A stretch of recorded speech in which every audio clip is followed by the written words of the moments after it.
expand your vocabulary with our Core 2000 Words ebook. It's free and packed with essential expressions that you'll use on a daily basis. Start building your vocabulary today. Click the link in the description below to download your free Hebrew ebook before it's gone. When learning a new language, everyone should have an ultimate goal to work towards. Whether you want to be able to connect with a relative, easily order food while traveling, or go somewhere new, having an end goal for your learning can be very motivating. A popular but challenging goal is being able to speak like a native speaker. It's difficult to measure exactly when you reach this goal, and it's not something you can pick up using textbooks alone. So how do you work on making your speech more natural? That's what we're going to look at today. Here are 3 tips to help you practice talking like a native speaker. Number 1, focus on vocabulary. If your goal is to speak like a native, you might be really focused on speaking quickly or using as many complex grammar patterns as possible. But in our native languages, we're not always trying to speak as fast as possible, and we use complex grammar patterns when necessary, not to show off. Vocabulary, however, is extremely important to expressing ourselves naturally. Your choice of words can reveal a lot about you and your understanding of the language. Most learners have had the experience of using a phrasebook or a dictionary to find a word they want to use, trying the word in conversation, and getting a look of confusion from the native speaker. In some cases, although your word choice may be grammatically correct, the word may be inappropriate for the situation or totally unnatural.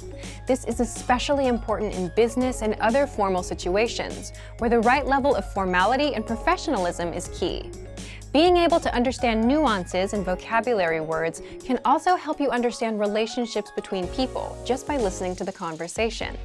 Try to listen to many different types of conversations. Listen to how people talk to their friends, their superiors, and in customer service situations. This will give you a better idea of how to talk to others naturally. In some languages, you can omit words from sentences or use more direct communication styles. It's important to be aware of these things so you can apply them yourself. Colloquialisms and slang are also commonly used in most languages. As this sort of vocabulary is always evolving, it can be difficult to keep up with the latest words. Talk with native speakers and consume media in your target language to make sure you pick up these kinds of expressions. Media is a great resource for your learning. Ultimately, knowing the appropriate vocabulary to use for each situation will really help you sound more knowledgeable. Number 2, perfect your accent. With every language, there are unique pronunciation and intonation challenges. Some languages are tonal languages, and a change in pitch can completely change the meaning of a word. Then there's the fact that most countries have multiple dialects, and so people from one area of the country may sound different from those in another. So what is the best way to listen to a wide range of accents and different pronunciations? Video and audio resources are a great way to do this. YouTube is a perfect place to start because people from all kinds of different backgrounds upload videos to the platform. You can watch educational videos, daily life vlogs, cooking shows, a travel series, whatever interests you. Pay attention to the different ways people speak. Everyone is unique. And then practice speaking like them. This kind of practice can help you sound more natural. One note, please be aware of the type of resources you're using. For example, if you find a video where a speaker uses a rare dialect, it might not be a good idea to use that for your pronunciation practice, unless you have a special reason for studying a specific accent. As a general rule, it's best to try to search for practice resources that use a standard form of the language you're studying. Number 3, copy what you hear. Do you remember how you learned to speak as a child? We rarely learned new words just listening to them, or reading after we learned how.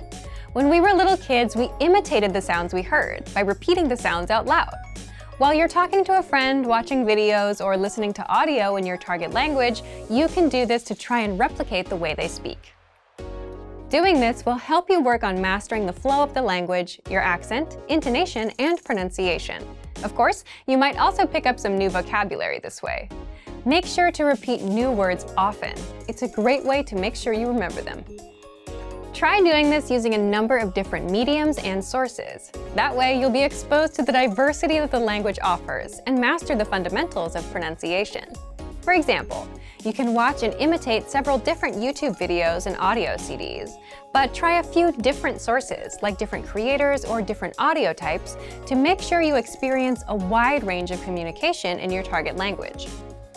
If you're using our language learning program, you can even get your own teacher with Premium Plus. Your teacher can answer questions, give assignments, and even listen to your recordings and give you advice on pronunciation.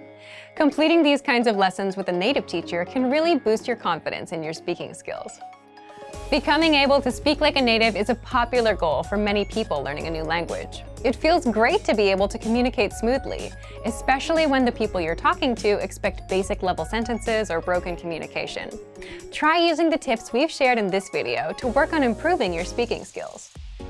Of course, it'll take time and persistence, but the reward will be more natural communication. And for even more tips on speaking, check out our complete language learning program. Sign up for your free lifetime account by clicking on the link in the description. Get tons of resources to have you speaking in your target language. And if you enjoyed these tips, hit the like button, share the video with anyone who's trying to learn a new language, and subscribe to our channel. We release new videos every week. I'll see you next time. Bye!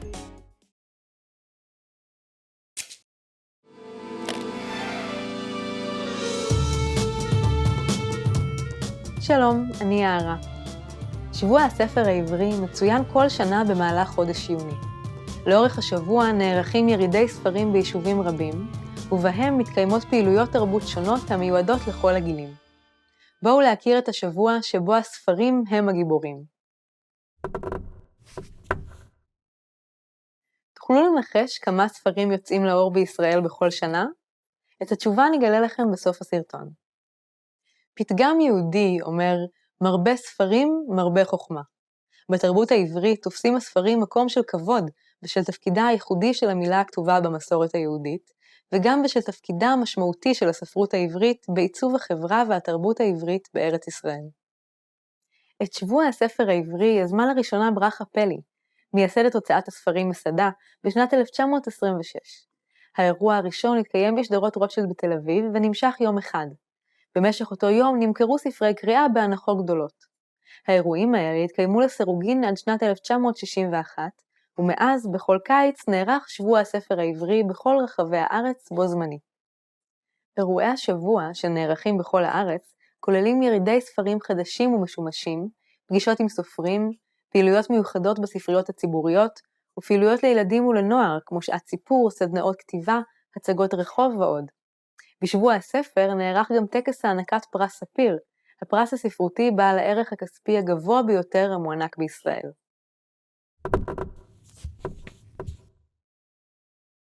החל משנת 1996 נערכים אירועי שבוע הספר גם במגזר החרדי.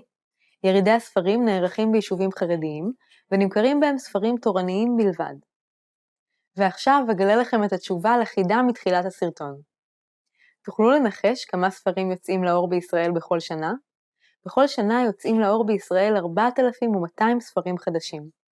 בכל שנה נמכרים בישראל 34 מיליון ספרים, מתוכם 17 מיליון ספרי קריאה, ספרי עיון ואנציקלופדיות. שאר הספרים הם בעיקר ספרי לימוד. איך היה השיעור? למדתם משהו מעניין? מה הספר העברי האחרון שאתם קראתם? כתבו לנו תגובה באתר hebrewpod101.com. נתראה בשיעור הבא.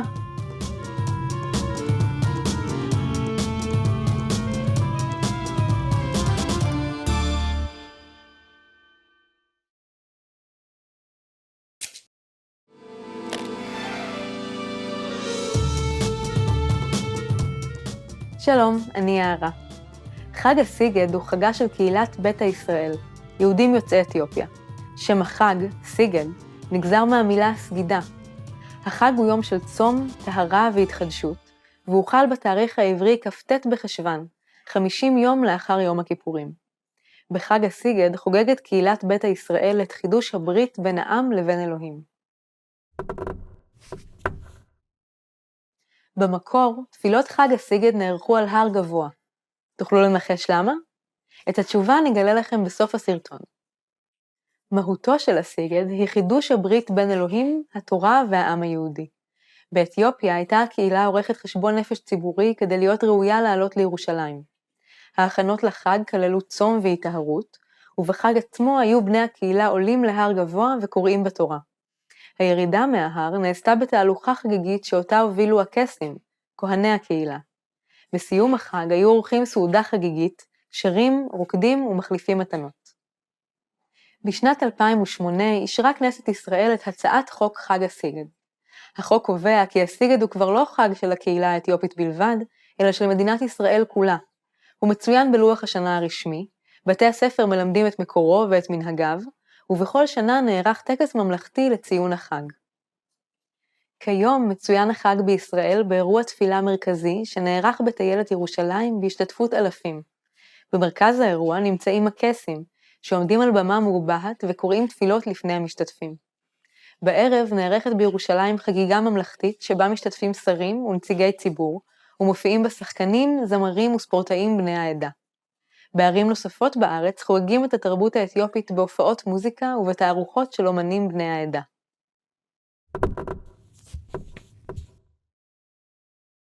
המשתתפים בתפילות חג הסיגד נוהגים ללבוש בגדים לבנים, והקסים בולטים בקהל בזכות הגלימות הססגוניות שלהם והשמשיות הצבעוניות שהם אוחזים. ועכשיו אגלה לכם את התשובה על החידה מתחילת הסרטון. למה נערכות תפילות החג על הר גבוה?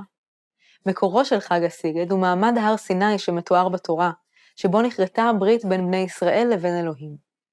טקס התפילות מסמל את חידוש הברית הזו, ונערך בראש הר שמסמל את הר סיני.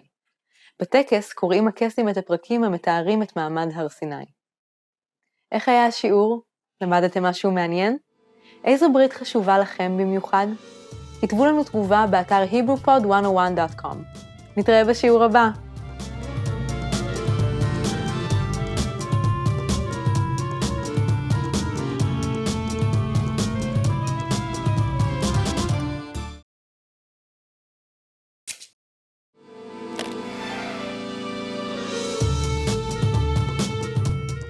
שלום, אני יערה.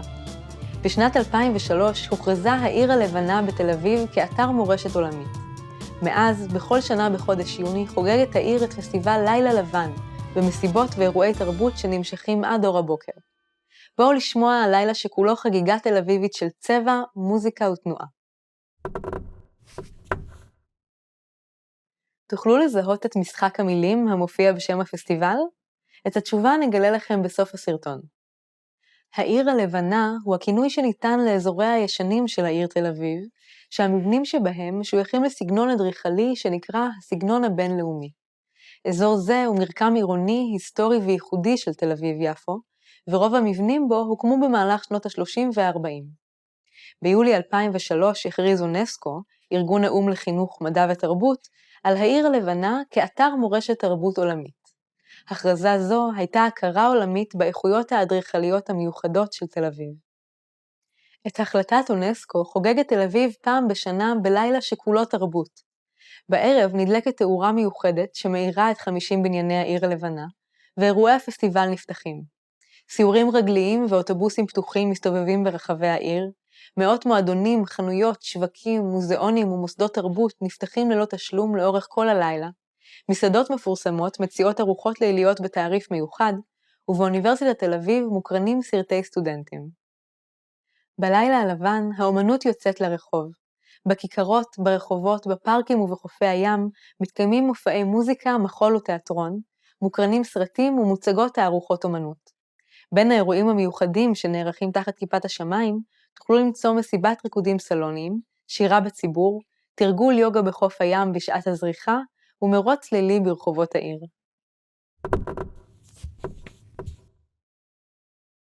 אחד האירועים יוצאי הדופן שמתקיימים בלילה הלבן הוא מסיבת האוזניות. בכיכר רבין נערכת מסיבה שהמשתתפים בה רוקדים לצלילי מוזיקה שהם שומעים באוזניות באמצעות אפליקציה מיוחדת. ועכשיו אגלה לכם את התשובה לחידה מתחילת הסרטון. בשם הפסטיבל, לילה לבן, יש משחק מילים. תוכלו לזהות אותו?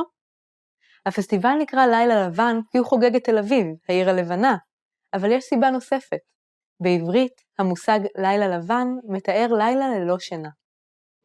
איך היה השיעור? למדתם משהו מעניין? מתי בפעם האחרונה נשארתם ערים כל הלילה? כתבו לנו תגובה באתר hebrewpod101.com. נתראה בשיעור הבא.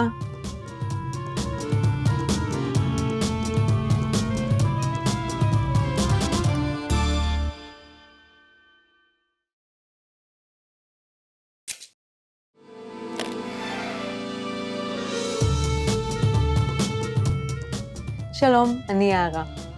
מצעד הגאווה בתל אביב הוא מצעד הגאווה הגדול ביותר במדינת ישראל וביבשת אסיה. הוא נערך בתחילת הקיץ ומשתתפים בו מעל 100,000 אנשים בכל שנה. בואו לשמוע על הקרנבל הצבעוני שמפיץ שמחה, אהבה ומסר של שוויון. לאיזה אירוע שהתרחש בשנת 2008 הייתה השפעה מכריעה על קיום המצעד הראשון? את התשובה נגלה לכם בסוף הסרטון.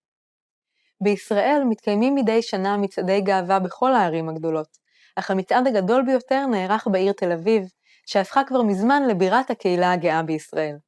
תל אביב מהווה מוקד משיכה לקהילה הגאה בזכות הפלורליזם שלה, האווירה הצעירה, חיי הלילה שלה והפעילות החברתית הרבה שמתרחשת בה, ובתוכה ארגונים רבים של הקהילה הגאה, שעוסקים בפעילות ציבורית ובמאבקים לטובת הקהילה בהיבטים חברתיים ומשפטיים.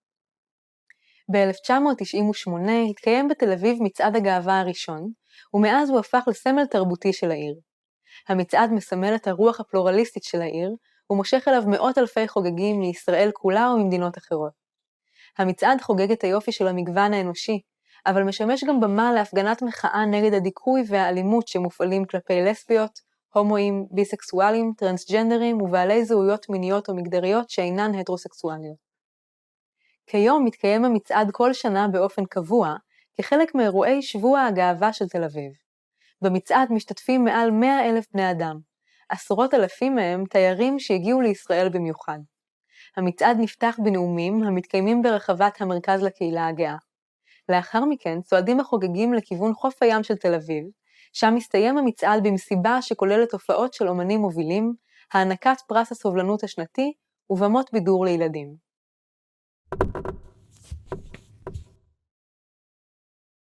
בשנת 2011 השתתפו לראשונה נציגים רשמיים של ארגונים גאים מהמגזר הדתי, בהם הארגונים חברותה ובת קול. ועכשיו אגלה לכם את התשובה לחידה מתחילת הסרטון. לאיזה אירוע הייתה השפעה מכריעה על קיום המצעד הראשון? בשנת 2008 זכתה בתחרות האירוויזיון נציגת ישראל, הטרנסג'נדרית דנה אינטרנשיונל. הזכייה הביאה לחשיפה תקשורתית גדולה של הקהילה הגאה, וגרמה לעליית מודעות למאבק של הקהילה לשוויון. לאווירה הציבורית האוהדת הייתה תרומה מכריעה לקיום המצעד הראשון. איך היה השיעור? למדתם משהו מעניין? בעיר שלכם מתקיים מצעד גאווה? כתבו לנו תגובה באתר hebrewpod101.com. נתראה בשיעור הבא.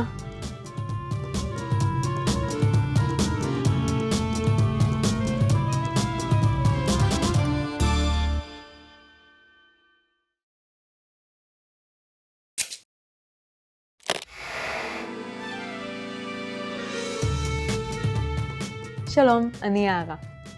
צליחת הכנרת היא אירוע השחייה העממי הגדול והמתמיד ביותר בישראל. האירוע מתקיים בכנרת בכל שנה, בדרך כלל בחג הסוכות, ורבים רואים בו סמל של התרבות וההוואי הישראליים. בואו ללמוד על אירוע הספורט הכי מרענן בישראל. מי הם האנשים המכונים צולחי הזהב, ואיך הם זכו לכינוי הזה? את התשובה נגלה לכם בסוף הסרטון. ימת הכנרת נמצאת בצפון ישראל, והיא אגם המים המתוקים הגדול ביותר בה.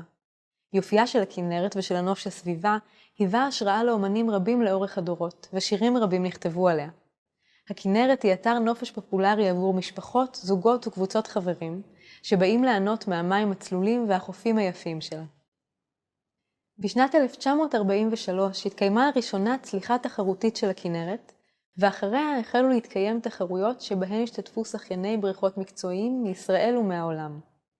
הצליחה העממית של הכנרת החלה בשנת 1954 ונערכת מאז מדי שנה. מנהלת הצליחה קבעה עקרונות מנחים לאירוע, הקובעים כי ההשתתפות מותרת לכל אדם, וכי בצליחה לא יהיה כל סממן של תחרותיות. בצליחה העממית מתקיימים שני מסלולי שחייה, קצר וארוך. בעבר הייתה ההשתתפות בצליחת הכנרת מעין מבחן התבגרות עבור בני נוער ישראלים. המדליה ותעודת הסיום שקיבלו לאחר הצליחה היו מעין הוכחה ליכולתם הגופנית והנפשית להתמודד עם האתגר.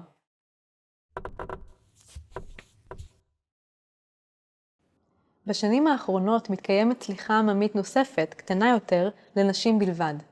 הצליחה נערכת ביום חול ומיועדת בעיקר לנשים דתיות שלא יכולות להשתתף בצליחה העממית הגדולה. ועכשיו אגלה לכם את התשובה לחידה מתחילת הסרטון. מי הם האנשים המכונים צולחי הזהב, ואיך הם זכו לכינוי הזה? לקראת צליחת היובל, הוקמה עמותה המאגדת צולחים שצברו לפחות 40 צליחות במסלול הארוך, ושממשיכים לצלוח אותו. העמותה כוללת כ-25 חברים שנקראים צולחי הזהב. איך היה השיעור? למדתם משהו מעניין? אתם ביקרתם פעם בכנרת? כתבו לנו תגובה באתר hebrew101.com. נתראה בשיעור הבא.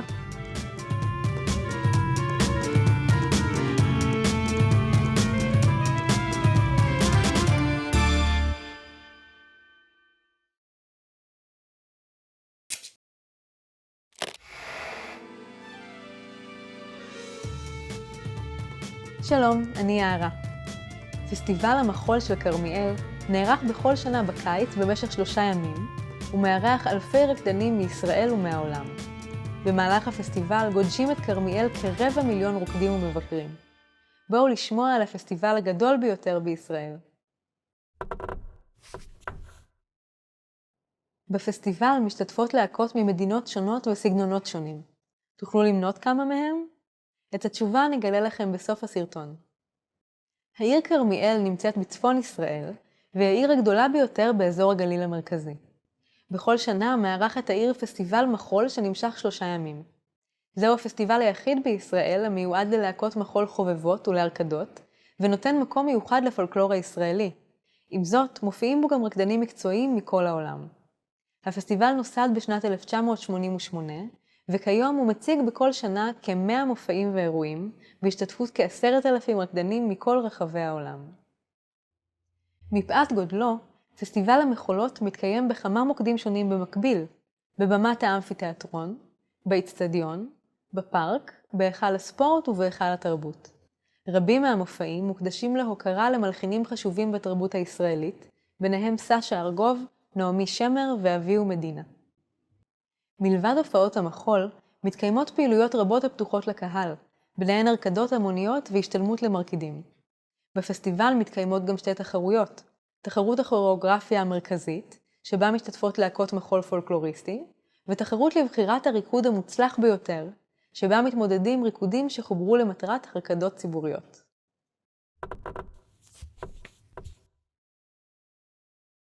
בקיץ 2007 חגג הפסטיבל את שנתו ה-20. מופע הפתיחה של הפסטיבל נערך באותה שנה בט"ו באב, יום האהבה היהודי, וקיבל את הכותרת אהבה בת 20. ועכשיו אגלה לכם את התשובה לחידה מתחילת הסרטון. בפסטיבל משתתפות להקות ממדינות שונות וסגנונות שונים. תוכלו למנות כמה מהם? בפסטיבל משתתפות להקות מארגנטינה, קנדה, אוקראינה, ארמניה, גיאורגיה, רוסיה ועוד, וסגנונות הריקוד בו כוללים טנגו, דבקה, מחול קלאסי ומודרני, ג'אז, מחול אירי, היפ-הופ, מחול חסידי, ריקודי פולקלור ועוד. איך היה השיעור? למדתם משהו מעניין? איזה סגנון ריקוד אתם אוהבים? כתבו לנו תגובה באתר hebrew101.com. נתראה בשיעור הבא.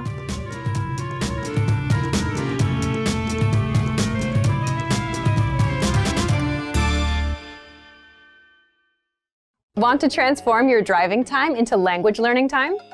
How much time do you spend in your car every day? 30 minutes? More than an hour? Why not put this huge amount of time to good use? Instead of just listening to the radio during your daily commute, you could be learning a new language instead. Here are 3 easy methods for learning a language in your car. You can put them to use right away with the help of our language learning program. First, you can listen to fun audio lessons by real teachers. Listening to lessons while in the car allows you to focus on the road as you listen and learn. In every one of our 3 to 15-minute lessons, our teachers teach you conversations, new phrases, and cultural points. Audio is the only learning medium that lets you learn and drive safely at the same time, so take advantage of all our audio lessons available. Second, you can set your lessons on autoplay and go hands-free. Our autoplay feature lets you keep your hands on the wheel without even reaching for your device. Just set your lessons to autoplay one by one with our Innovative Language 101 app, and never have to interrupt your focus on driving to switch to a new lesson. Third, you can repeat out loud and speak from your very first lesson. You want to speak a new language too, right? Well, you'll start learning conversations minutes into your lessons. All you have to do is listen and repeat out loud. Our teachers take you step by step through all of the words, phrases, translations, and grammar points. You're even prompted to speak out loud and repeat. The result? You understand it all and can speak your new language. Turn your commute into language learning time and have fun at the same time. Learning doesn't have to be a big commitment, like signing up for a college class. It can be fun and easy. In fact, it's as easy as pressing play. Our language learning programs will do the work for you. And with the exposure you get while driving on your daily commute, you'll be speaking and understanding real-life language quickly. The best part? You can finally learn without even changing your schedule. So if you're ready to finally learn a new language the fast, fun, and easy way, sign up for your free lifetime account by clicking on the link in the description.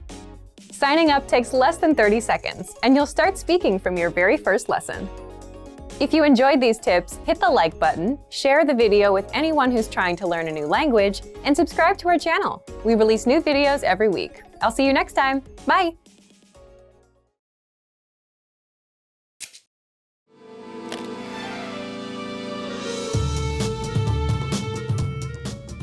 Welcome to HebrewPod101.com's עברית ב3 דקות, the fastest, easiest, and most fun way to learn Hebrew. Shalom, אני Yana. נעים מאוד. Hi, I'm Yana. It's a pleasure to meet you. In this series, we're going to learn basic Hebrew expressions. It's super easy, and it only takes 3 minutes. In this lesson, you're going to learn how to introduce yourself in Hebrew. In Hebrew, there is no formal and informal language. You can use this introduction in both cases and keep it simple. However, in Hebrew, there is a difference between male and female language. Let's first see how Israeli people introduce themselves in a simple way. Shalom, אני Yana. נעים מאוד.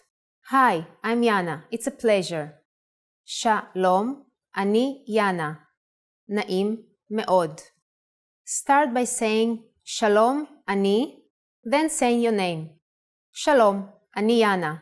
Finally say נעים מאוד. Shalom, אני Yana. נעים מאוד. And now let's see the same sentence if you wish to be more specific in addressing the person you are introduced to.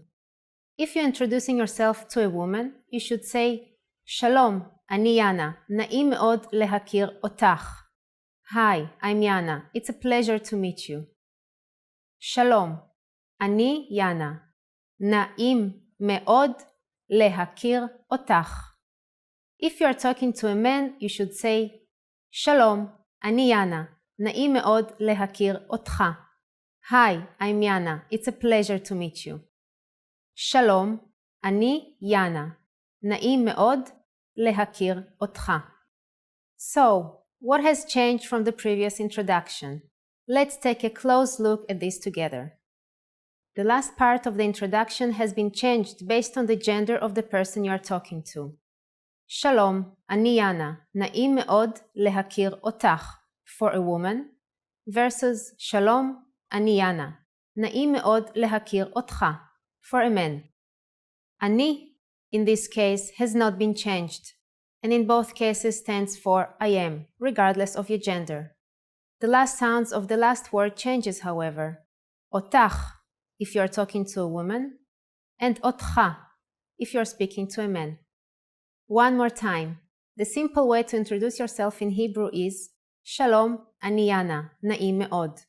In case you want to personalize the greeting, you say Shalom, אני Yana. נעים מאוד להכיר אותך. Shalom, אני Yana. נעים מאוד להכיר אותך. Now it's time for Yana's insights. When you introduce yourself, it's a good habit to shake hands in Israel. If you don't want to worry about using the right word for men and women, just say נעים מאוד, as I said at the beginning of this lesson.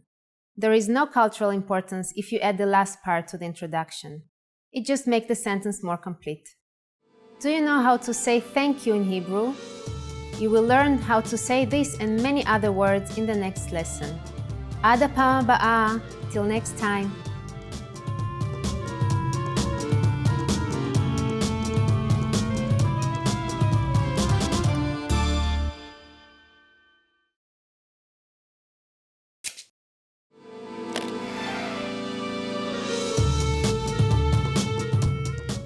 Shalom, ani Yana. Hi there, I'm Yana. Welcome to HebrewPod101.com's עברית בשלוש דקות, the fastest, easiest, and most fun way to learn Hebrew. In the last lesson, we learned how to introduce ourselves in Hebrew. In this lesson, we are going to learn how to use good manners as we thank people. אתם מוכנים? Are you ready? אז בואו נתחיל. So let's start. There are several ways to thank someone. Let's start with the easiest. It's just one word. תודה. תודה. תודה means thank you. When saying thank you very much, you just need to add רבה. תודה רבה. תודה רבה. רבה means a lot. So תודה רבה is like saying thank you very much. During the last lesson, we mentioned two ways of addressing someone, depending on his or her gender. תודה or תודה רבה can be used with anyone. But in case you want to personalize the greeting, there is another phrase you should use. If you want to thank a woman, you say תודה רבה לך. תודה רבה לך. Now, if you want to thank a man, you say תודה רבה לך. תודה רבה לך. Let's break this phrase down. לך means something like to you when you're talking to a woman. תודה רבה לך is thank you very much. לך is to you when you're talking to a man. תודה רבה לך is thank you very much. How do you answer? It's easy. There are two ways to answer. The first one is simple. You're welcome. בבקשה. בבקשה. It's the simplest way to answer. But it is more polite to say אין בעד מה. אין בעד מה. Its literal meaning is it's nothing, and it is a common and polite way to respond to someone thanking you. So when someone is saying תודה or תודה רבה to you, we can simply reply with בבקשה or אין בעד מה. Now it's time for Yana's insights. If you're not sure about whether to use תודה רבה לך or תודה רבה לך, keeping it simple is always your safest bet. תודה can be used with just about anyone, anywhere, and anytime. Do you know what להתראות means? In our next lesson, you'll learn this and other greetings in Hebrew. תודה רבה, ועד הפעם הבאה.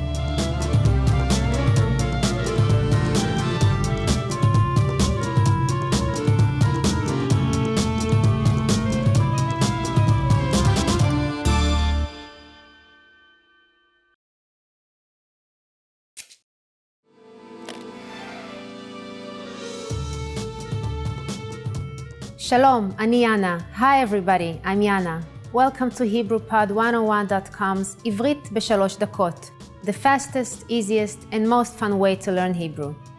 In the last lesson, we learned how to be grateful to people by saying תודה. In this lesson, we learned some of the most common greetings used in Israel. אתם מוכנים? Are you ready? אז בואו נתחיל. So let's start. The most used greeting is Shalom. Shalom. We also saw it in the first lesson. Shalom simply means hi or hello. It can also mean goodbye. We use it when we meet, but also can use it when we part. Shalom means something like peace, so it makes the greeting very special. It is common to say shalom in both informal and formal situations, and at any time of the day. In the morning, you can also greet people with Boker Tov. Boker Tov, which means good morning. Boker is morning, and Tov is good. During the evening, we also say Erev Tov. Erev Tov. Erev is Hebrew for evening, so Erev Tov means good evening.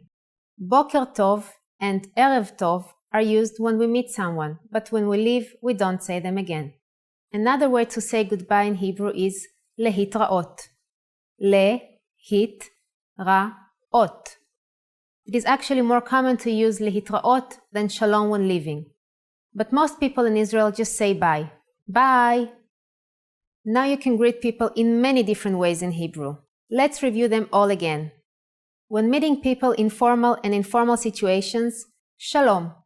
In the morning until the afternoon we say boker tov, and in the evening erev tov. When living in any situation, להתראות, or simply bye. It's easy, isn't it? Now it's time for Yana's insights. In formal situations, Israeli people commonly greet each other by shaking hands.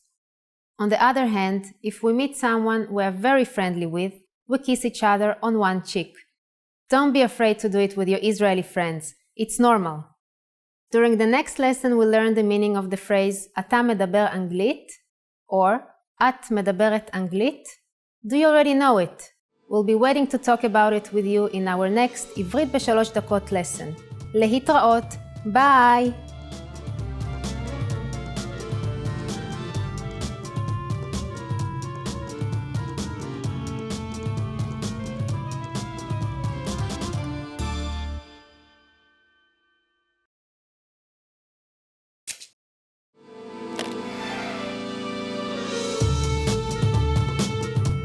Shalom, אני יאנה. Hi everybody, I'm Yana. Welcome to HebrewPod101.com's עברית בשלוש דקות.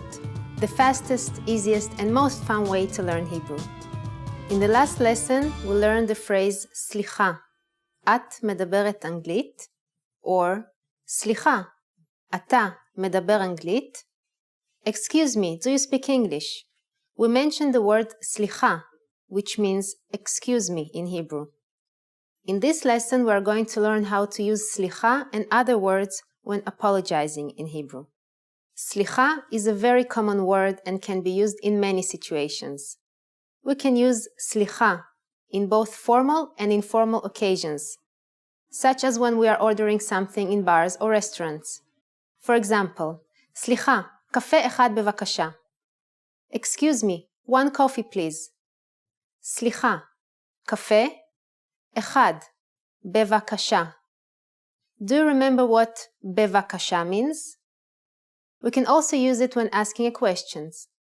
סליחה, איפה רחוב דיזינגוף? Excuse me, where is Dizengoff Street? Sometimes we also hear people say, סליחה, which means, excuse me, when we want to draw somebody's attention. Also, in a situation when you want to make your way through a crowd, for example, slicha is used. Israeli people use slicha also for apologizing. For example, if you accidentally bump into a person while making your way through that crowd. We also use the word אני מצטער or אני מצטערת if you really want to apologize. You also might hear this phrase translated as forgive me or I'm sorry in English. אני מצטערת. אני מצטערת. If you're a woman, and אני מצטער. אני מצטער. If you're a man. The phrase אני מצטער or אני מצטערת has a deeper meaning of apology than סליחה, although both mean I'm sorry. אני is I am, regardless of your gender. But the verb be sorry changes according to your gender. So, מצטערת is I'm sorry, or I apologize if it's a woman, and אני מצטער if it's a man. If you feel really, really bad about something and want to deepen the apology even more, you can just add מאוד to your apology, which simply means very much. We already used it in the lesson about self-introductions. Remember? Shalom, אני יאנה, נעים מאוד. You can also add מאוד to get אני מאוד מצטערת. אני מאוד מצטערת for a woman, or אני מאוד מצטער. אני מאוד מצטער for a man. It simply translates as I'm really sorry into English. But please remember that you cannot use מאוד with slicha. Now it's time for Yana's insights. If you are not sure about what will be the proper phrase to use as an apology, it's always your safest bet to simply use slicha. In this way, Israeli people will definitely appreciate your politeness. Are you able to count in Hebrew? In the next lesson, we will learn the numbers in Hebrew from 1 to 10. Hint: we already learned how to say 1 in this class.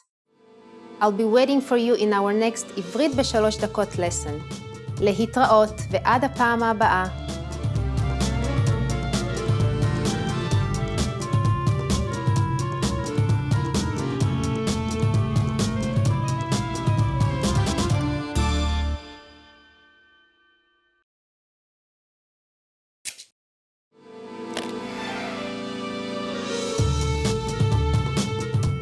Shalom, אני Yana. Hi everybody, I'm Yana. Welcome to HebrewPod101.com's עברית ב3 דקות. The fastest, easiest, and most fun way to learn Hebrew. In the last lesson, we learned some words used when apologizing in Hebrew, including סליחה and אני מצטערת. אני מצטער. In this lesson, we are going to learn numbers in Hebrew. Yes, numbers. מספרים, from 1 to 10. And you are going to learn them in only 3 minutes. ב3 דקות. You already know the first number from last lesson and can make a full sentence. Do you remember? קפה אחד, בבקשה. Ready? Let's start. אחד. אחד. שתיים. שתיים. שלוש. שלוש. ארבע. ארבע. חמש. חמש. שש. שש. שבע. שבע. שמונה. שמונה. תשע. תשע. And עשר. עשר. Okay, now repeat after me. I'll say the numbers and give you time to repeat each one. Ready? אחד. שתיים. שלוש. ארבע. חמש. שש. שבע. שמונה. תשע. עשר. Great job. What is before אחד? Do you know? It's אפס. אפס. You don't have any more excuses. You can give your friends your cell phone number in Hebrew. Let's try together. We'll use the phrase המספר שלי הוא, which means my number is. המספר שלי הוא. המספר שלי הוא 337 122 49 68. Can you read it by yourself?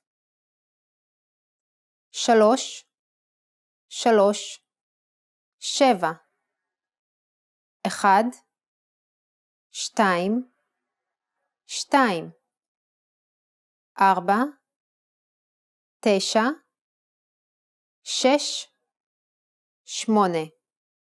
Perfect. Now it's time for Yana's insights. When you travel in Israel, it's a good idea to start paying attention to the bus numbers, street numbers, dates, hours, and the local money, the shekel. It's the best practice to remember. You can start now if you are at your hometown to practice Hebrew numbers in your daily life. Do you know the Hebrew word for 100?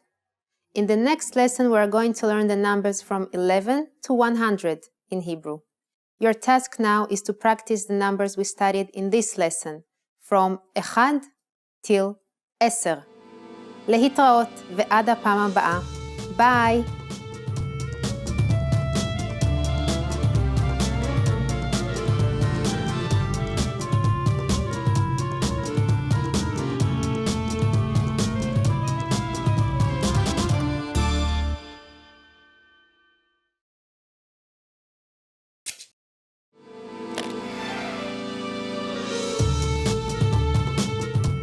Shalom, אני Yana. Hi everybody, I'm Yana. Welcome to HebrewPod101.com's עברית ב3 דקות. The fastest, easiest, and most fun way to learn Hebrew. In the last lesson, we learned the numbers from 1 to 10. Have you forgotten? Here, I'll tell you again. 1, 2, 3, 4, 5, 6, 7, 8, 9, 10. Do you remember how to say your phone number? And now let's continue from 11. 11 11 12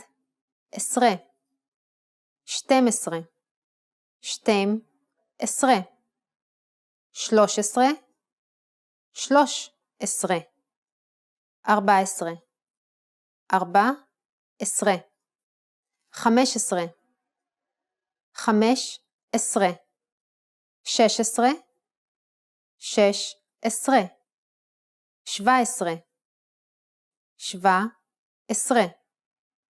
17 17 18 18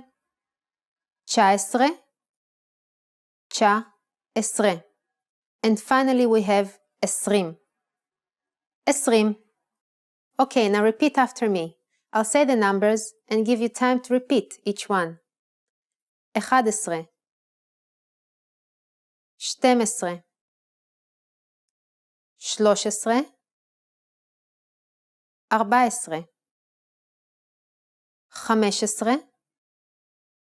12 13 14 15 16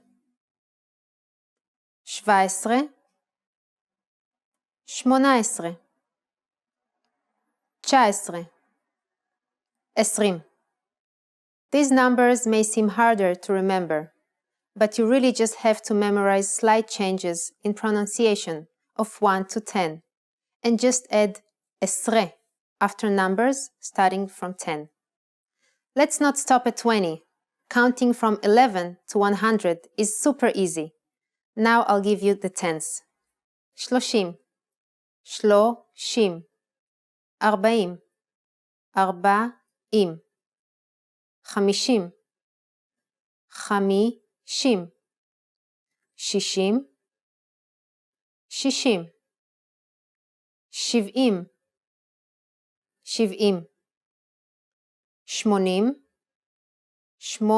90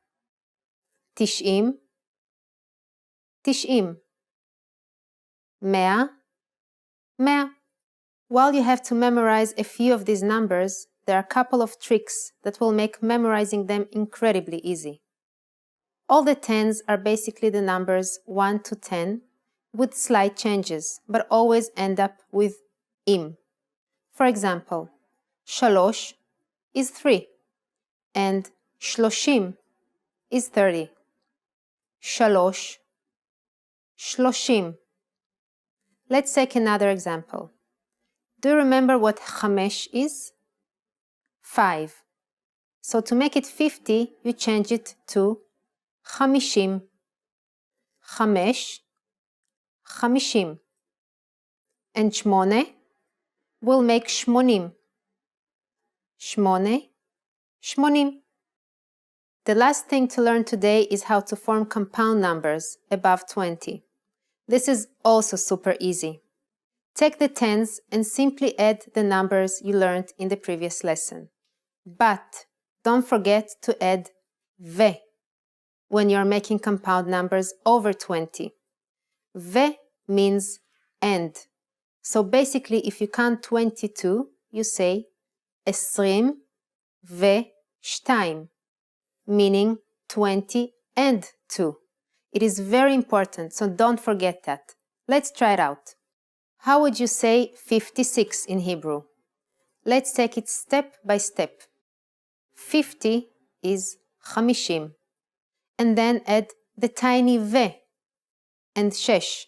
56. After only 2 lessons, you are now able to count to 100 in Hebrew. In the next lesson, we are going to put your number knowledge to use. Do you have all the skills you need to go shopping in Israel? If not, I'll be waiting for you in our next עברית ב3 דקות lesson. להתראות ועד הפעם הבאה.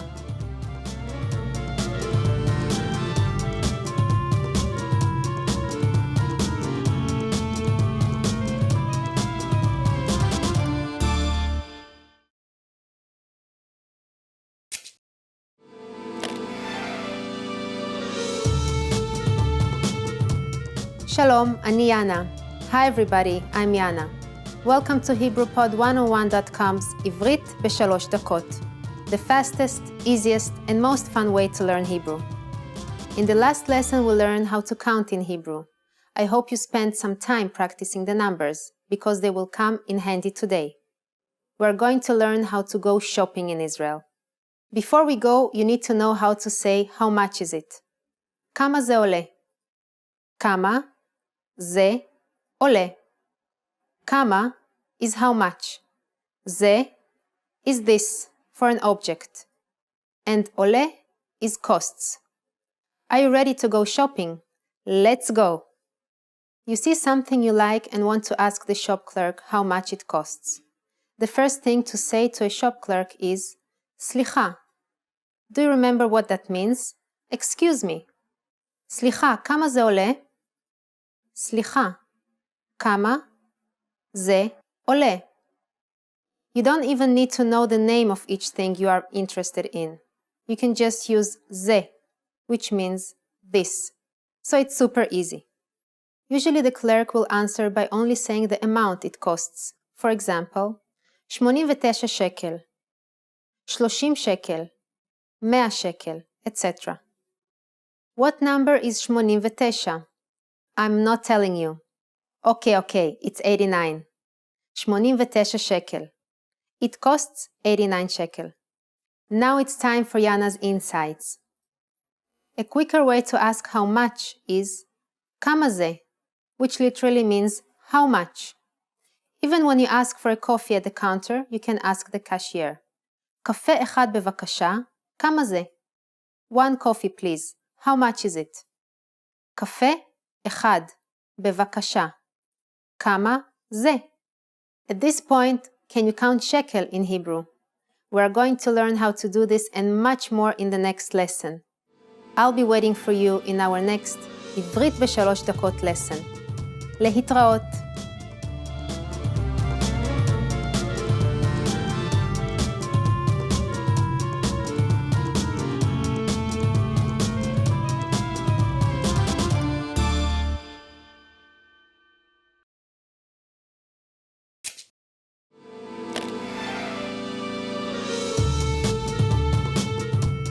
Shalom, אני יאנה.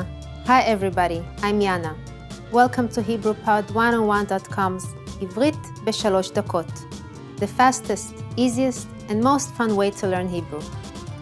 In the last lesson we learned the phrase כמה זה עולה, or simply כמה זה, how much is it? In this lesson, let's see how we could answer that question by counting shekels in Hebrew. In Israel, the currency is shekel. Please pay attention to this word pronunciation. Shekel. She-kel. And the small change currency called agora in a singular form and agorot in a plural. Let's try to say prices in Hebrew. Start by trying to say 26 shekel and 50 agorot. 26 shekel ו-50 agorot. 26 שקל ו-50 אגורות. It is more common in these cases to say 26 שקל and a half. Half will be חצי. חצי.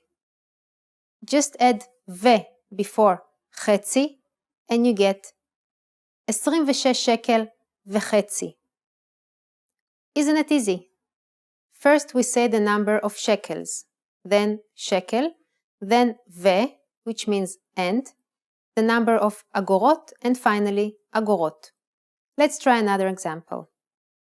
34 shekel and 60 agorot. 34 shekel ו-60 agorot. 34 shekel ו-60 agorot. Get ready for the next example. 155 shekel and 90 agorot. 155 shekel ו-90 agorot. 155 shekel ו-90 agorot. That takes a lot of effort to say, doesn't it? You can shorten it by omitting agorot and even the shekel. 155 shekel ו-90 or 155 90. 155 90.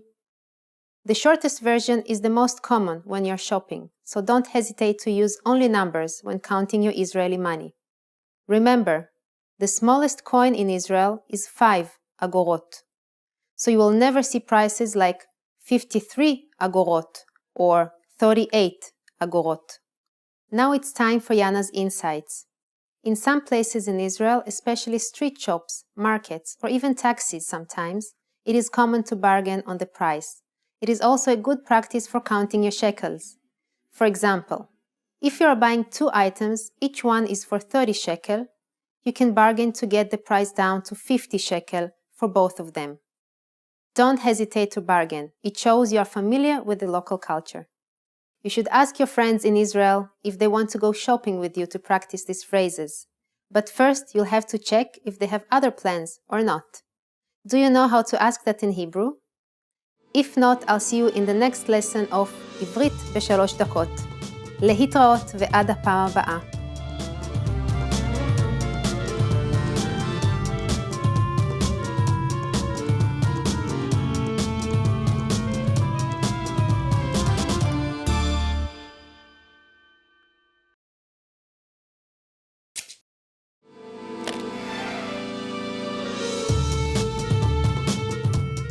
Shalom, אני יאנה. Hi everybody, I'm Yana. Welcome to HebrewPod101.com's עברית ב3 דקות. The fastest, easiest, and most fun way to learn Hebrew. In the last lesson, we learned how to count shekels. Did you practice at home? In this lesson, we're going to learn other useful tips to talk about your schedule. For example, if a friend asks you, "What are you doing this evening?" Let's start. If a woman is being asked about her plans for the weekend, מה את עושה בסוף השבוע? מה את עושה בסוף השבוע? Let's break it down. מה is what? את is you when you're talking to a female. עושה is the verb doing conjugated into feminine form. בסוף השבוע is this weekend. When talking to a man, מה אתה עושה בסוף השבוע? מה אתה עושה בסוף השבוע? אתה is the pronoun for you when talking to a man. עושה is the verb doing conjugated into a masculine form. Just weekend is סוף שבוע. But because you are asking about this specific one, you should add the prefix ha. The prefix be means in, inside. What if you are not asking about this weekend? Asking about a different time period is as easy as replacing בסוף השבוע. Tomorrow is מחר. מחר. So you can also say מה את עושה מחר? Or מה אתה עושה מחר? What are you doing tomorrow? Or for example, what are you doing tonight? מה את עושה בערב? מה את עושה בערב? Or מה אתה עושה בערב? מה אתה עושה בערב?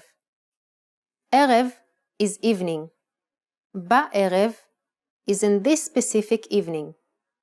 It only refers to tonight's evening. So now, if someone asks you about your plans for tomorrow or for the weekend, how can you answer? Here is an example. אני הולך למשרד. If you are a guy, and אני הולכת למשרד. If you are a girl, I'm going to the office. הולך or הולכת means I'm going. לה means to, and משרד means the office. Feel free to replace office with any other location. אני הולך למשרד.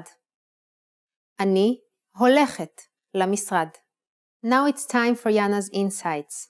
I should clarify that in Israel, the weekend is Friday and Saturday, not Saturday and Sunday. And don't plan on going shopping on Saturdays.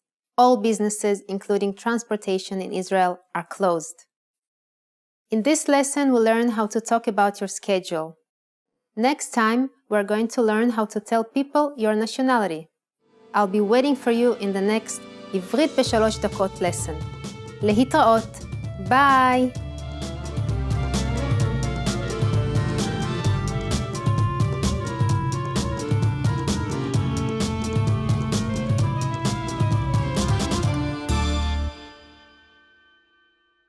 Expand your vocabulary with our Core 2000 Words ebook. It's free and packed with essential expressions that you'll use on a daily basis. Start building your vocabulary today. Click the link in the description below to download your free Hebrew ebook before it's gone.